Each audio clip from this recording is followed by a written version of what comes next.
আসসালামু আলাইকুম ওয়া রাহমাতুল্লাহি ওয়া বারাকাতুহু।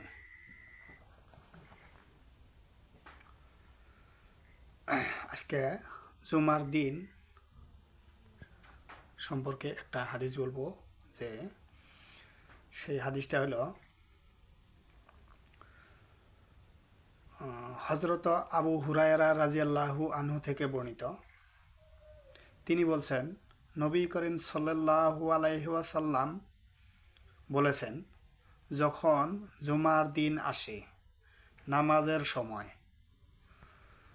তখন মসজিদের দরজায় ফেরেশতারা অবস্থান করে এবং পূর্বগামনের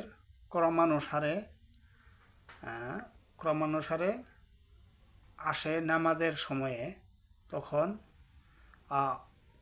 ক্রমানুসারে আগমনকারীর নাম লিখতে থাকে, যে কি লিখে, যে সকলের নাম লেখে যে আগে আসে সে ওই ব্যক্তির তুল্য যে একটি বলিষ্ঠ হৃষ্টপুষ্ট উট কুরবানি করে আল্লাহর রাস্তায়। তা এরপর যে আসে সে ওই ব্যক্তির তুল্য যে একটি গাভী কুরবানি করে। তারপর আগমনকারী একটি মেষ কুরবানি করে, অর্থাৎ ধরেন বকরি। তারপর আগমনকারী একটি মুরগি জবাহকারীর তুল্য, মানে আল্লাহর রাস্তায় একটা মুরগি জবাহ করলে যে তুল্য নাকি সেই তুল্য। তারপর আগমনকারী একটি ডিম দানকারীর তুল্য, তারপর আগমনকারী একটি ডিম দানকারীর তুল্য।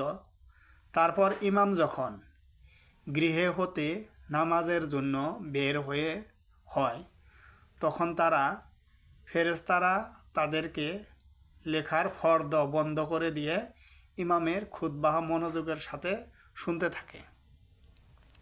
তাই আমরা আজতরি যারা আমরা মসজিদে যাই, শুক্রবারের জুমার নামাজ পড়তে যাই, তারা যেন আগে আগে যাই।